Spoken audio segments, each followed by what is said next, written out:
Assalamualaikum warahmatullahi wabarakatuh. Alhamdulillahilladzi arsala rasulahu bil huda wa dinil haqqi liyudhhirahu 'alad dini kulli wa kafaa billahi syahida. Asyhadu an la ilaha illallah wa asyhadu anna Muhammadar Rasulullah. Allahumma shalli 'ala sayyidina Muhammad wa 'ala alihi wa sahbihi ajma'in. Pertama-tama izinkan saya untuk memperkenalkan diri. Nama saya Salsabiliana Putri Sadah dengan NIM 112301100000056. Saya dari kelas 2B Program Studi Pendidikan Agama Islam. Selanjutnya, tak lupa saya ucapkan terima kasih kepada Bapak Abdul Ghafur, SAGMA, yang telah memberikan kesempatan kepada saya dan teman kelompok saya untuk mempresentasikan hasil kerja kami. Pada kesempatan kali ini, saya Salsabiliana Putri Sada dari kelompok 6 ingin menjelaskan materi tentang metode pembelajaran menurut para mufasir Al-Quran.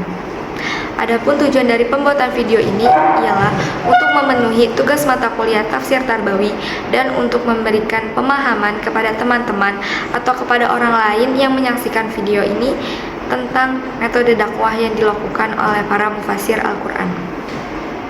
Saya juga berharap semoga dengan adanya video ini bisa menjadi bahan pembelajaran bagi kita sebagai calon pendidik agar kita bisa lebih mengerti dan mengetahui tentang apa saja metode-metode yang harus dilakukan agar pembelajaran sukses dan berhasil. Pertama yang akan saya bahas adalah Quran Surat Al-Maidah ayat 67. Dijelaskan sebagaimana dalam tafsir Ibnu Katsir bahwa pada awalnya Nabi Muhammad SAW merasa takut untuk menyampaikan risalah kenabiannya. Namun karena ada dukungan langsung dari Allah, maka keberanian itu muncul. Dukungan dari Allah Subhanahu wa taala memberikan semangat dan etos dakwah yang tinggi bagi Nabi Muhammad SAW. Dalam menyampaikan risalah kenabiannya, Nabi Muhammad tidak sendiri. Di belakangnya ada sosok pemberi semangat yang agung, ada pemberi motivasi yang sempurna, yaitu Allah Subhanahu wa taala. Begitupun dalam proses pembelajaran harus ada keberanian dan tidak ragu-ragu dalam menyampaikan materi pembelajaran. Dakwah yang digunakan dalam Quran Surat Al-Maidah ayat 67 merupakan dakwah yang bersifat seruan atau ajakan kepada keinsafan atau usaha untuk mengubah situasi yang buruk kepada situasi yang lebih baik atau lebih sempurna. Dakwah dalam Quran Surat Al-Maidah memuat 4 ajaran. Yang pertama, ajakan ke jalan Allah Subhanahu wa taala. Yang kedua, dilaksanakan secara berorganisasi. Yang ketiga, kegiatan untuk memengaruhi manusia agar masuk ke jalan Allah. Dan yang keempat, sasaran bisa bersifat fardhiyah atau jamaah. Adapun pelajaran yang dapat kita ambil dari Quran Surat Al-Maidah ayat 67.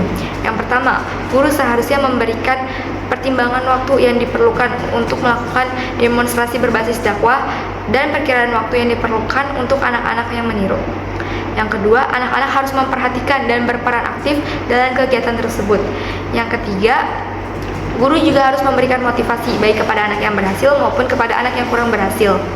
Selanjutnya Quran Surat An-Nahl ayat 125 sampai 128. Quran Surat An-Nahl ayat 125 ini membahas tentang sasaran dakwah.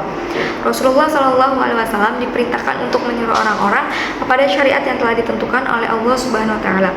Dalam tafsirnya, Muhammad Quraisyah menjelaskan bahwa terdapat 3 metode dakwah yang harus disesuaikan dengan para pesertanya. Apa saja? Yang pertama, jika para pesertanya adalah orang yang memiliki pengetahuan yang tinggi, maka metode yang digunakan adalah dengan menggunakan metode hikmah. Metode hikmah adalah metode pembelajaran yang terbebas dari kesalahan atau kekeliruan. Yang kedua, jika para pesertanya adalah kaum awam, maka metode yang digunakan adalah dengan menggunakan metode mau'izah. Metode mau'izah adalah metode memberikan nasihat perumpamaan yang menyentuh jiwa, yang sesuai dengan taraf pengetahuan para peserta yang sederhana. Yang ketiga, jika para pesertanya adalah ahli kitab atau penganut agama lain, maka metode yang digunakan adalah dengan menggunakan metode jidal atau perdebatan. Dalam menggunakan metode jidal atau perdebatan ini, kita harus memperhatikan berbagai aspek. Yang pertama, harus menggunakan bahasa yang baik, harus menggunakan bahasa yang logis, dan menghindari segala macam perdebatan. Adapun pelajaran yang dapat kita ambil dari Quran Surat An-Nahl ayat 125 ini, yang pertama, berusaha untuk menjadi orang yang bijaksana, orang yang berhati mulia, dan orang yang berlapang dada dalam melakukan sesuatu atau ketika sedang dalam menyampaikan dakwah. Yang kedua, berusaha menjadi orang yang sabar. Dan yang ketiga, ketika kita sedang beradu argumen, maka hendaknya kita menggunakan bahasa yang baik, bahasa yang logis, dan menghindari segala macam bentuk perdebatan atau kekerasan. Selanjutnya Quran Surat An-Nahl ayat 126. Quran Surat An-Nahl ayat 126 ini membahas tentang sikap kita terhadap orang yang membantah atau membangkang terhadap dakwah yang dibawa oleh Nabi. Dalam menyampaikan dakwah, tentu saja pasti ada orang yang menolak atau membangkang terhadap dakwah yang kita bawa. Begitu pula di zaman Nabi, tidak semua orang dapat menerima dakwah yang dibawa oleh Nabi. Menurut Quraisy Shihab, ada dua alternatif dalam menghadapi sasaran dakwah yang membangkang, bahkan melakukan tindak kejahatan terhadap para pendakwah. Apa saja? Yaitu yang pertama, membalas. Dalam membalas itu yaitu dengan menjatuhkan hukuman kepada siapa saja yang menyakiti para pendakwah dengan hukuman yang sama persis dengan yang mereka lakukan terhadap para pendakwah tersebut. Tetapi dalam memberikan hukuman tidak diperbolehkan melampaui batas. Yang kedua itu dengan cara bersabar. Bersabar dengan apa yang sudah mereka lakukan kepada kita, dan ini merupakan suatu alternatif yang paling baik. Adapun pelajaran yang dapat kita ambil dari Quran Surat An-Nahl ayat 126 ini, yang pertama yaitu membalas perbuatan orang yang jahat atau zalim dengan perbuatan yang setimpal, tidak berlebihan dalam membalasnya. Yang kedua, berusaha agar menjadi orang yang sabar. Yang ketiga, belajar agar kita bisa memaafkan kesalahan dari orang lain. Selanjutnya Quran Surat An-Nahl ayat 127. Quran Surat An-Nahl ayat 127 ini membahas tentang perintah untuk bersabar terhadap segala cobaan dalam menyampaikan dakwah. Pada ayat 127 ini membahas tentang perintah sabar. Perintah sabar tersebut terdapat dalam ungkapan wasbir wa ma sabruka illa billah, dan bersabarlah dan tiadalah kesabaranmu melainkan dengan pertolongan Allah. Bentuk tunggal di sini menurut Quraisy ini ditujukan kepada Nabi Muhammad SAW. Sebagai umat manusia, kita tidak mungkin luput dari yang namanya dosa. Terkadang kita masih sering marah atau kesal terhadap hal-hal yang terjadi terhadap kita. Oleh karena itu, mari kita sama-sama belajar dengan mendalami surat An-Nahl ayat 127 ini dengan yang pertama, bersifat sabar dan tabah dalam menghadapi gangguan atau segala cobaan. Yang kedua, selalu yakin akan adanya pertolongan dari Allah Subhanahu wa taala kepada hamba-hambanya yang bersabar. Yang ketiga, melatih kita agar kita mampu menahan sikap dan bisa lebih terkontrol lagi. Surat An-Nahl ayat 128. Quran Surat An-Nahl ayat 128 ini membahas tentang pertolongan Allah kepada Rasulullah atas kesabarannya. Pada ayat ini Allah memberikan pertolongan kepada Nabi untuk bersabar atas penganiayaan yang diterimanya. Sesungguhnya Allah beserta orang-orang yang memelihara dirinya dari hal-hal yang diharamkan.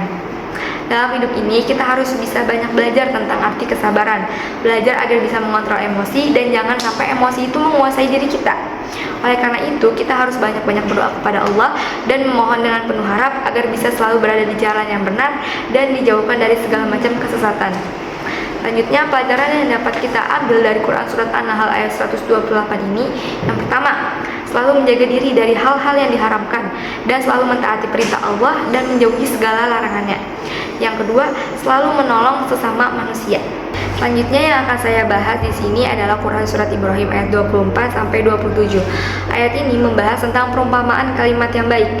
Tidakkah kamu memperhatikan bagaimana Allah telah membuat perumpamaan kalimat yang baik seperti pohon yang baik, akarnya kuat dan cabangnya menjulang tinggi ke langit.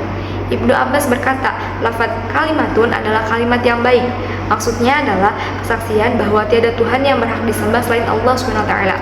Pada Quran Surat Ibrahim ayat 24 ini menekankan kepada kalimat La ilaha illallah, yang merupakan kalimat yang sederhana namun sangat menyentuh hati. Kemudian dengan adanya Quran Surat Ibrahim ayat 24 sampai 27 ini bisa membantu kita untuk membiasakan diri menggunakan ucapan yang baik yang berfaedah bagi diri kita sendiri dan bermanfaat bagi orang lain. Selanjutnya, menjauhi ucapan dan kata-kata yang buruk yang dapat menimbulkan kemarahan, kebencian, dan permusuhan. Yang ketiga, selalu berusaha agar mempunyai iman yang kokoh dan baik tanpa bisa digeserkan oleh apapun. Selalu berusaha untuk meningkatkan keimanan kita kepada Allah, selalu bersyukur atas apa yang diberikan Allah kepada kita, dan selalu ingat kepada Allah Subhanahu wa taala dimanapun kita berada. Selalu beribadah kepada Allah Subhanahu wa taala semata-mata karena Allah, dan memperkokoh keimanan kita kepada Allah Subhanahu wa taala, menjauhi segala perkataan yang jelek, yang buruk, yang mengandung kekufuran dan kemusyrikan yang mengajak kepada perbuatan maksiat. Selanjutnya, selalu berusaha untuk mendekatkan diri kepada Allah dengan berusaha semaksimal mungkin untuk bisa meningkatkan keimanan dan memperoleh keridhaan dari Allah Subhanahu wa taala. Selanjutnya yang akan saya bahas di sini adalah Quran Surat Al-A'raf ayat 175. Ayat ini berbicara tentang orang yang melepaskan diri dari ilmu pengetahuan akan keesaan Allah yang telah dimiliki. Pada ayat ini, Allah memerintahkan kepada Nabi Muhammad SAW untuk menyampaikan kepada kalangan musyrikin tentang kabar yang sangat berarti lagi benar. Kabar ini tentang orang yang sudah dianugerahkan kepadanya ayat-ayat Allah dengan mengilhamkan serta mempermudah baginya mencapai pengetahuan. Namun, dengan ayat-ayat tersebut, mereka meninggalkan diri dari pesan-pesan ayat itu serta tidak mengamalkannya hingga dia tercantum ke dalam kelompok orang-orang yang disesatkan setan. Muhammad Quraisyah berpendapat kalau ayat ini merupakan perumpamaan untuk setiap orang yang sudah mengenali kebenaran, namun setelah itu ia menolaknya. Selanjutnya, pelajaran dapat kita ambil dari Quran Surat Al-A'raf ayat 175 ini. Yang pertama, memanfaatkan ilmu pengetahuan yang kita miliki dalam segala hal yang positif dalam dunia ini. Yang kedua, tidak mengabaikan segala bentuk ilmu, baik itu ilmu pengetahuan ataupun ilmu lain yang sifatnya positif. Yang ketiga, jangan pernah menolak segala bentuk kebenaran yang terjadi, serta selalu menjaga hati dan pikiran agar selalu mengendalikan hawa nafsu. Selanjutnya Quran Surat Al-A'raf ayat 176. Ayat ini membahas tentang perumpamaan tentang siapapun yang sedemikian dalam pengetahuannya sampai-sampai pengetahuan itu menempel pada dirinya, semacam melekatnya kulit pada daging, tetapi dia menguliti dirinya sendiri dengan membebaskan tuntutan pengetahuannya. Sebaiknya jika kita mempunyai ilmu pengetahuan itu, kita dianjurkan untuk mengamalkannya dalam kehidupan sehari-hari. Kita harus membentengi diri dengan segala amal perbuatan, dan dengan pengetahuan yang kita miliki ini, jangan sampai kita terlena oleh kehidupan yang ada di dunia ini. Pelajaran yang dapat kita ambil dari Quran Surat Al-A'raf ayat 176. Yang pertama, berusaha mengontrol diri agar tidak terlena oleh hawa nafsu. Yang kedua, jangan sibuk memikirkan kemewahan dunia. Yang ketiga, senantiasa bersyukur atas semua nikmat yang telah diberikan Allah kepada kita, dan jangan pernah merasa kekurangan. Selanjutnya Quran Surat Al-A'raf ayat 177. Pada intinya, ayat ini membahas agar selalu berdoa kepada Allah agar dijauhkan dari segala yang menjerumuskan kepada kesesatan, jangan meninggalkan ilmu keimanan dan keimanan hanya untuk mengejar dunia, serta membentengi diri kita dengan iman dan amal soleh agar tidak terlena oleh kehidupan dunia. Sekian penjelasan dari saya, mohon maaf jika masih banyak kesalahan.